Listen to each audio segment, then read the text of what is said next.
Thank you, Nathan, for helping with my project. Could you start off by talking a little bit about yourself? You're welcome, Nathan. You and I are colleagues. We work together, and I saw your project, which is quite ambitious, interviewing one person a day for 4 years. I don't know your statistics, how you're doing against your objective, but it's really impressive. And yeah, I just thought, okay, why not? Let's see let's see what we can discuss. I'm no way an expert in the domain, but I think recently, I got interested in I mean, I always was, but I I re I refocused a little bit on science and especially astronomy, because there's a lot of things happening in space, in the economy and so on. So yeah, I got interested in that a little bit. I read some book, and yeah, so happy to discuss about it and hopefully see where it leads.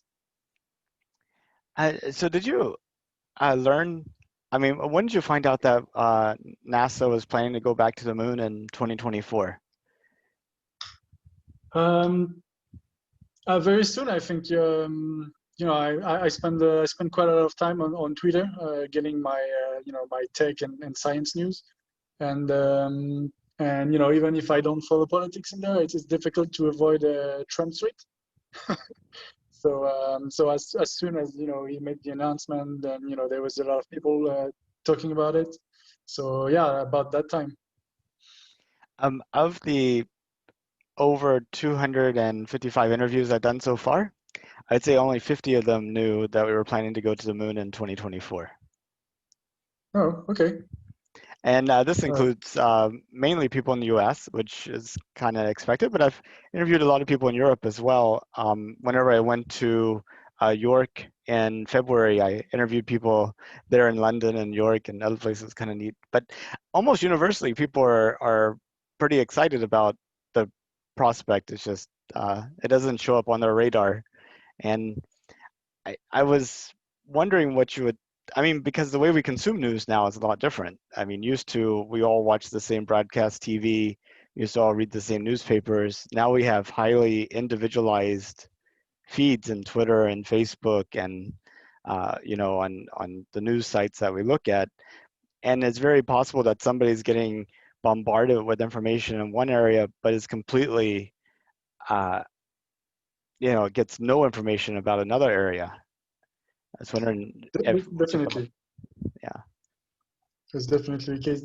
And even though, for myself, mostly this past month, I've eliminated a lot of the, I would say, global big news outlets, and I really focus on because there's just too much things, and the daily politics is very stressful.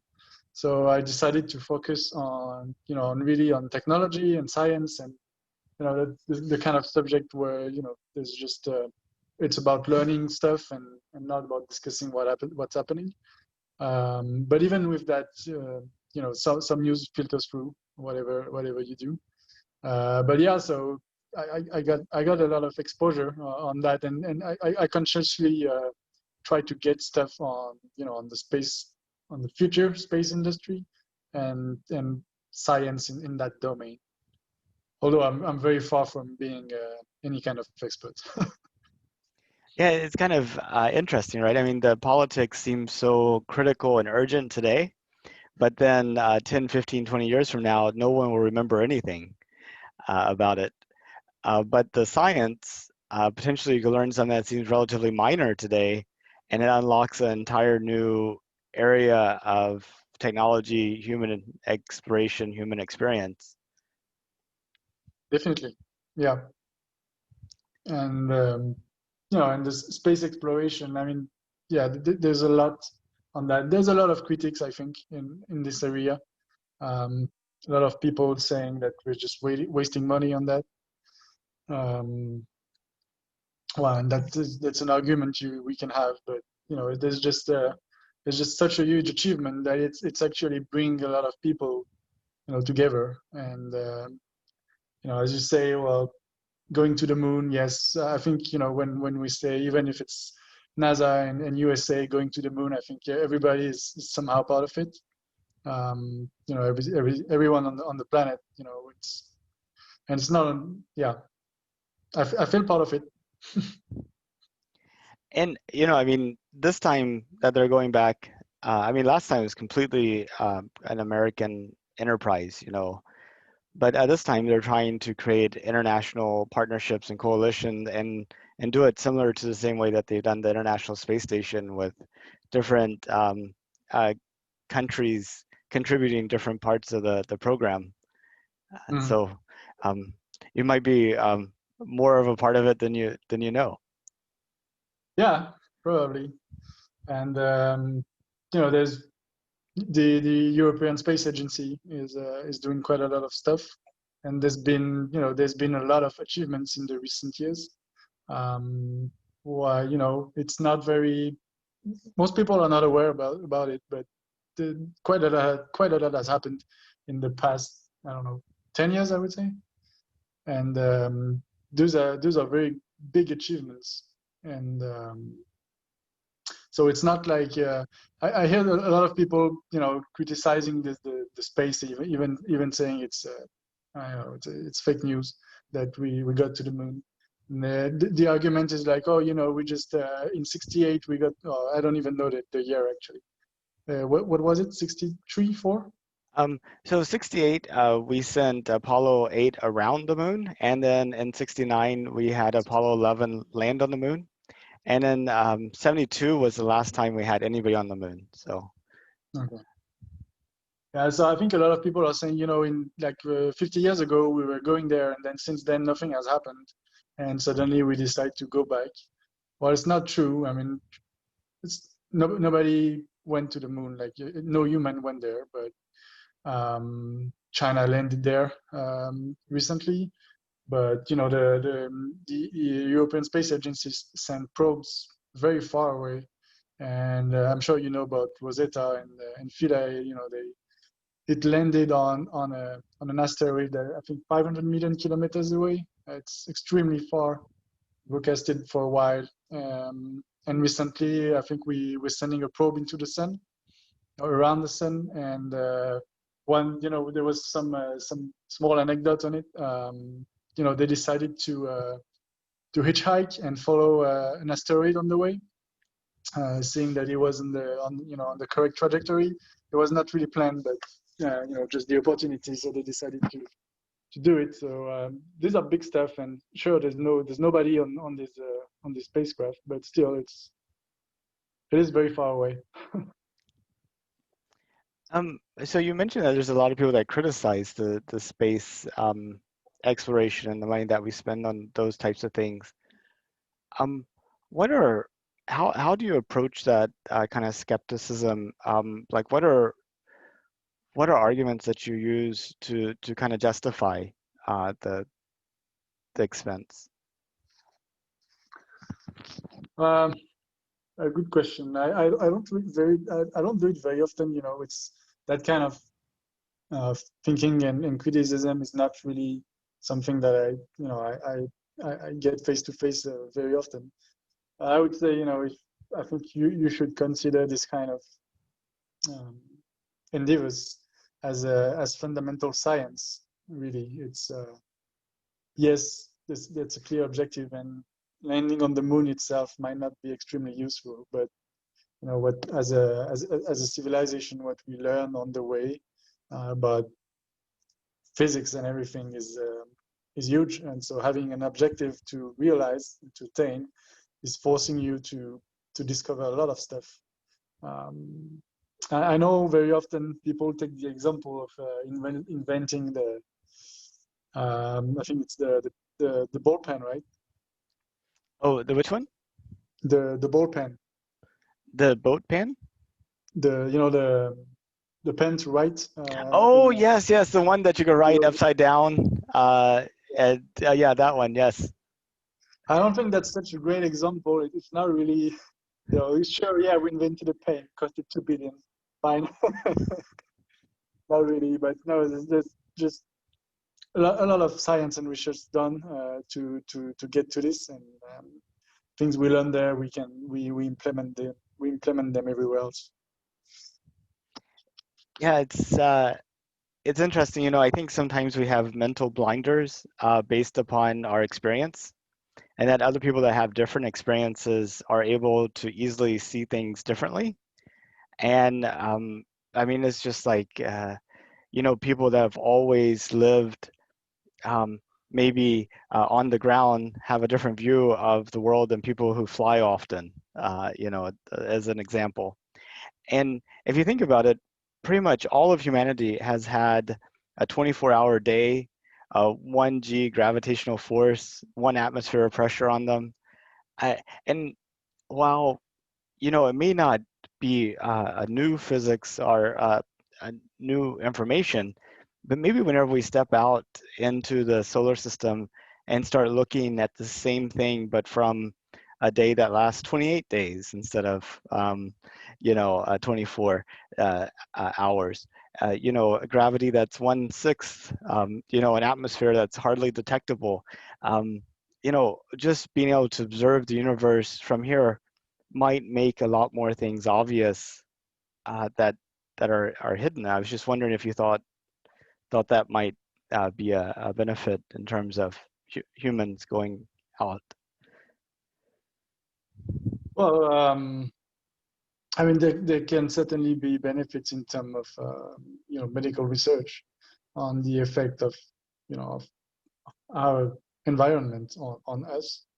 Um, but otherwise, the big thing that would lead to is really if you have a lot of people living in space for a long time, uh, they will they will their body will change, and for some of them not really adapting very well, but some of them might turn different over time if they adapt to the differences.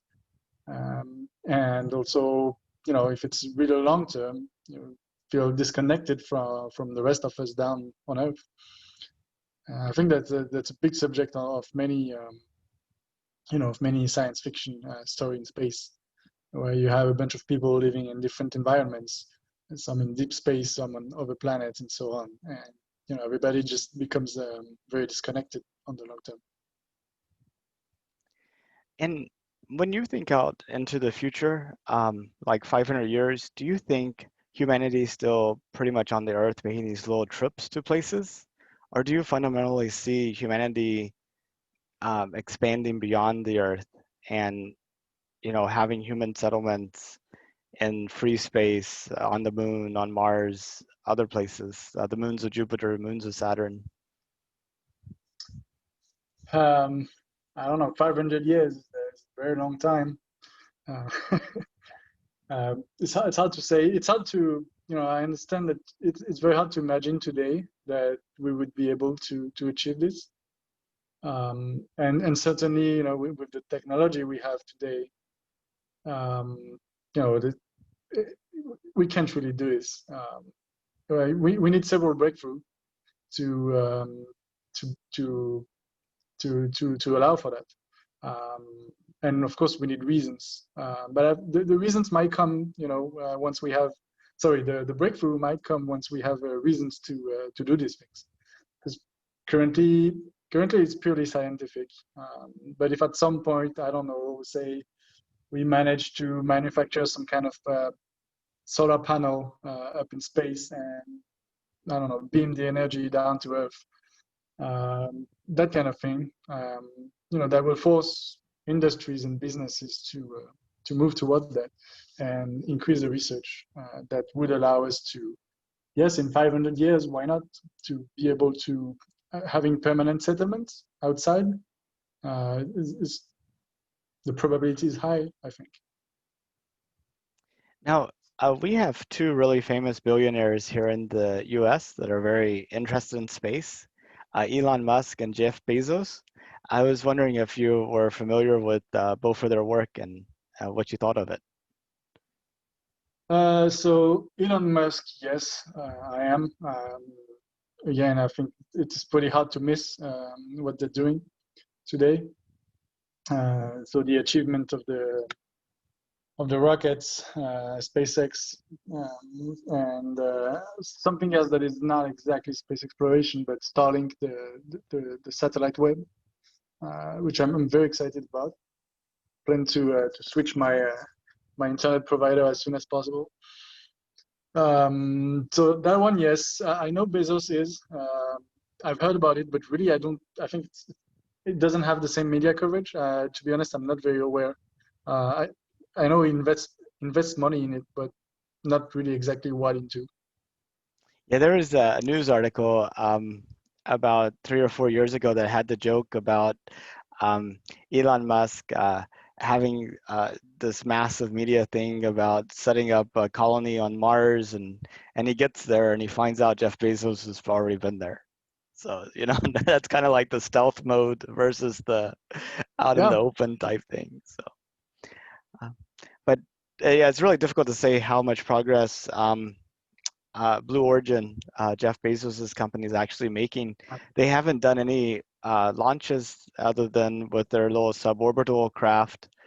Uh, I mean, they have some huge buildings they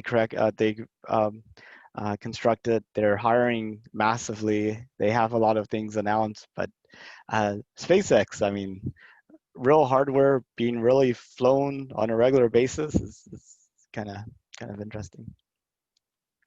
yeah. Do you know the book called Delta V Delta V, no, I don't know it. by so it's written by Daniel Suarez, and I think you should read it definitely.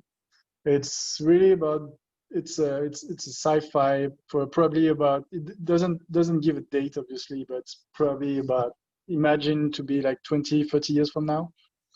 And it's really the first asteroid mining operation that's launched, and it describes exactly this. The like say the race to mine the first asteroid is led by three billionaires, and one of them is preparing it completely stealthily, and just start the mission without warning anybody on Earth, and finally they manage it. And it's very interesting the way he describes it. How they manage, they do it by doing lifting of spaceship parts over 10 years, something like that, and assembling them directly in space, and then launching the people on the mission as tourists, and finally starting it. And for that book, the writer actually had several interviews with Bezos over the time he wrote this book. So I don't know. Should we see it as a message that they're actually preparing something like that? Maybe. Yeah, it's interesting. Jeff Bezos purportedly has a net worth of 200 billion. Elon Musk just got a net worth of 100 billion. So that's 300 billion between the two of them. NASA's Mm-hmm. budget is about 22 billion or so. So you're like between the two of them, they could spend the same amount as NASA does for 15 years without. It's Yeah. kind of amazing. Of course, Elon Musk isn't just into space. You have the Neuralink. I don't know if you saw the Yeah. presentation he did on Friday. It was pretty impressive what they're doing there. And then the Boring Company with the drilling holes underneath the Yeah. That's earth. more. So Yeah. I really wonder how he does all of this. I know. I mean, I like look at myself, man, I'm such a slacker. I don't do anything. Yeah, he's just got a child as well, and he's just continuing. So I wonder exactly. But it is amazing. Yeah, definitely. I mean, what would you think it would take for like you and me to become like Elon Musk? If I knew, if I knew, I would do something. No, I think yeah, there's a drive. There's just also who you are in terms of genetics, how much you can do. But this guy has a drive to do stuff, really to achieve so much. I don't know about his personal life or what he does on a daily basis, but it must be like 95% about working. Yeah, he says you have to work every waking hour. It's like that's what you should Probably. do. I don't think he's slacking, not a single minute. That is, yeah, I just wonder how do you keep that focus and that drive? I have trouble doing that with small things, and maybe that's the problem is because they are small. That maybe if you're trying Yeah. to save humanity, you could get that drive, but if you're just trying to, I don't know, optimize this JavaScript routine, it's hard to hard to really commit your life to it. Yeah, yeah, but he started like everyone really. You know, he probably wrote his fair share of JavaScript code for PayPal and whatever he did before that we don't even know. But somehow he managed to go to the next level, as we say.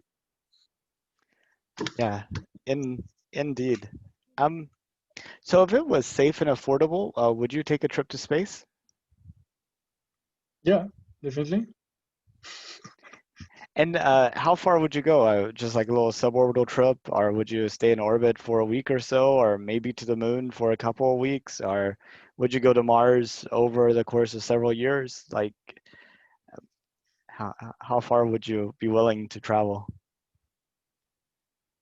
I don't know. To be honest, it's hard to imagine what it would be. Um, I mean, if we're imagining the level of comfort inside that our current astronauts have, it's it's not exactly like a vacation.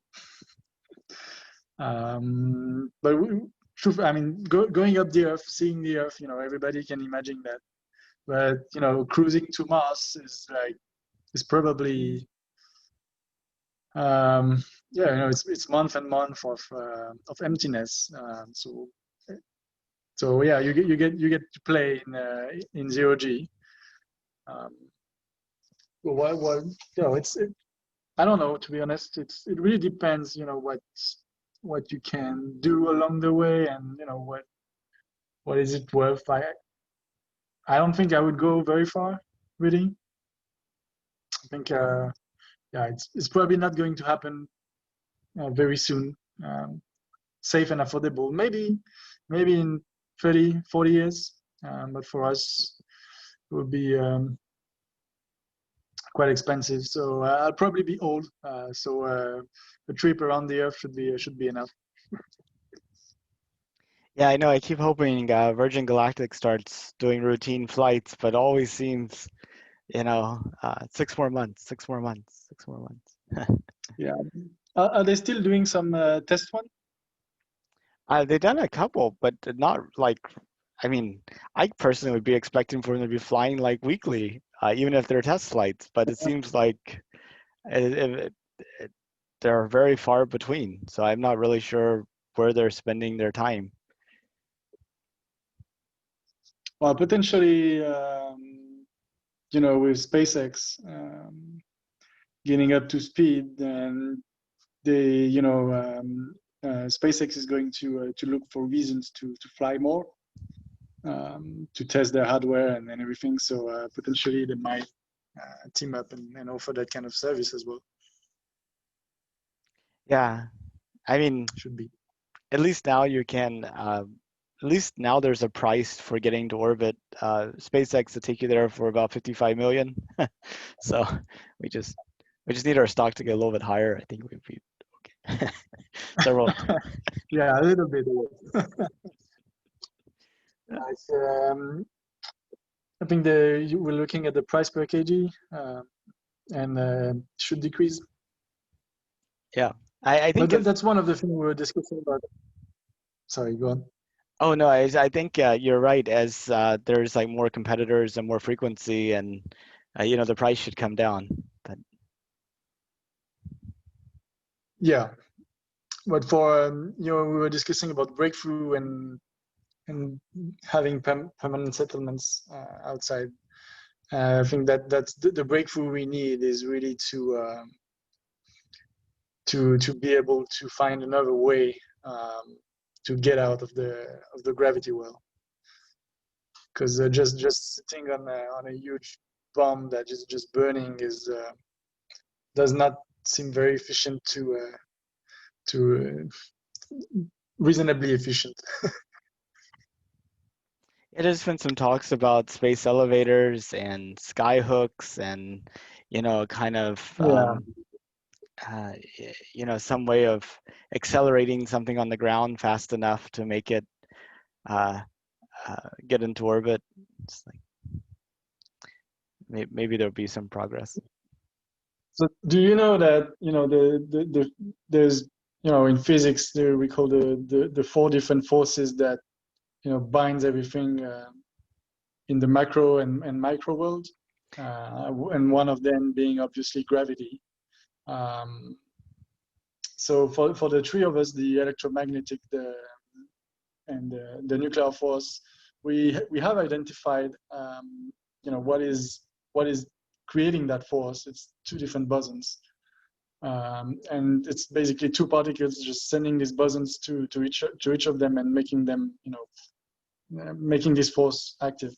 And so I think since the 60s, this has been known, and there is research to find the gravity boson, in order to be able to just directly have an effect on gravity. So if that was the case, then we could just simply take off. And plus, maybe you're able to create artificial gravity too once you understand it better. Yeah, that would be a good thing for people in space, obviously, on the long term. Although the commonly accepted method for that currently is rotation. Oh, exactly. Yeah. It seems simple enough, but yet we haven't tried it yet.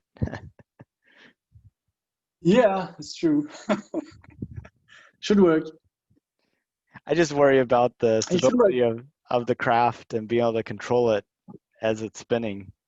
Because if you're really out there on a tether, and then you got to make sure the masses are the same. The right, yeah, that the masses balance out. Um, Otherwise, maybe you're spinning in some type of really weird way, and then how do you control it and move it forward? And I think there's a lot to figure out. Of course, and there's no way we can test it on Earth. So how to really test it on Earth? So it has to be done directly. So of course it is expensive.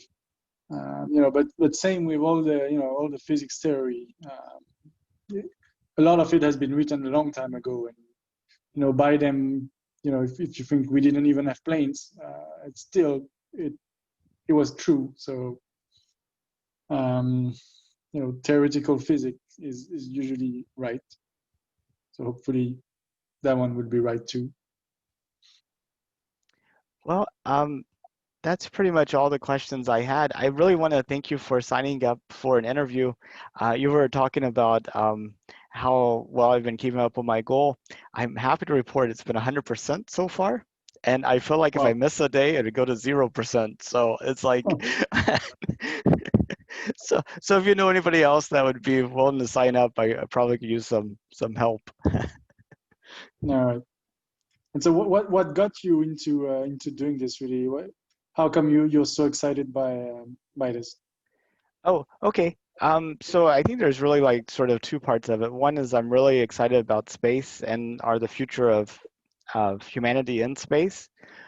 So like for example, whenever Elon Musk was announcing the interplanetary transportation system, later known as the BFR and now the Starship, he was going to announce it at an event in Guadalajara, Mexico, where they were hosting the International Astronautical Congress.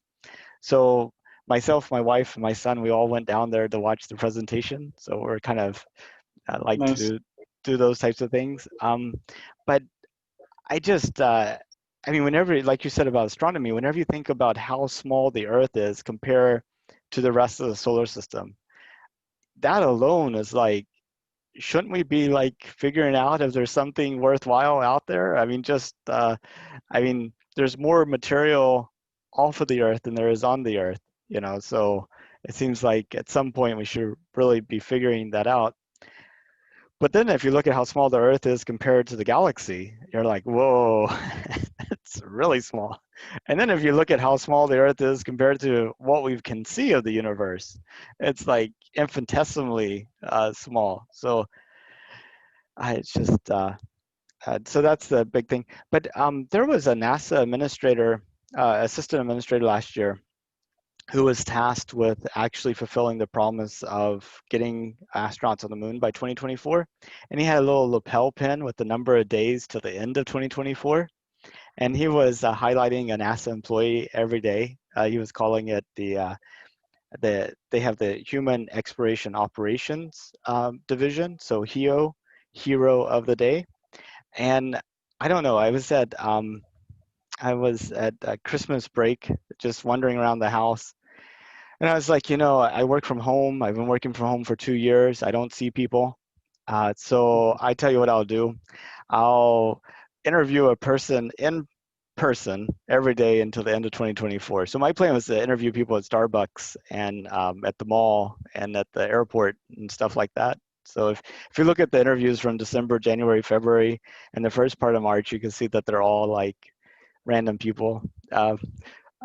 It's been kind of neat. And really, it was my cure to social distancing. Like I felt like working from home created social distance, and I was going to prevent that. And now we have COVID-19, and we're supposed to be social distancing. So it's kind of Yeah. So now you have you're just like everyone. now just like everyone. Exactly, everybody's suffering from my thing. So it's good at least for us to connect with the one person, even virtually, to kind of Yeah, talk about definitely. them. Yeah, So. good subject. I think yeah, we can we now that I know that you're interested in this, I think there's a bunch of books that I would like to check if you read. If you haven't, yeah, I think you should. And likewise, if there's reading on the subject that you think should be read by everyone who is interested in it, then I'm quite interested. Um, yeah, that'd be fantastic. I mean, you mentioned Delta V. Did you have some others that came to top of mind? Mm, so I read book that was probably written a long time ago, and I don't know if it exists in English. It's in French. It's called The Star Butterfly. I think it is in English. Um, it's written by a famous French writer who does a lot of sci-fi and other weirder writings. It's basically about somehow like the Earth is going to be extinct, blah blah blah, and they want to save a portion of humanity, so they're building a huge spaceship, but because they are building it with the technology of the day, it's going to be very slow. So in order to be able to get there, they have to figure out, a lot of problems. So how to make people leave through the travel, um, and so they're building this giant rotating spaceship with a lot of space, so that actually people can live several generations until the end of the voyage. And likewise, it's funded by in the story, it's funded by a billionaire who spends basically all of his money into the project.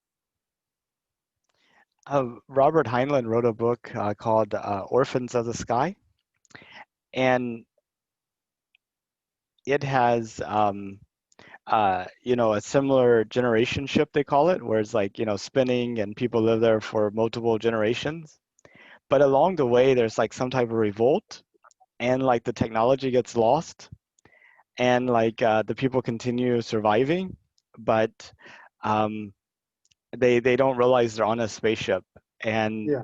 it becomes like some type of religious thing, and there's a couple of people that are just completely heretics that think that they're on a spaceship, and they're kind of it's kind of interesting. But what's the French author's name?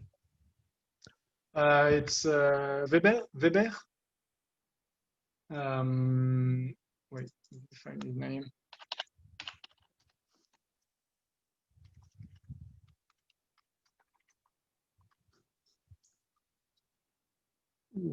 Bernard Weber.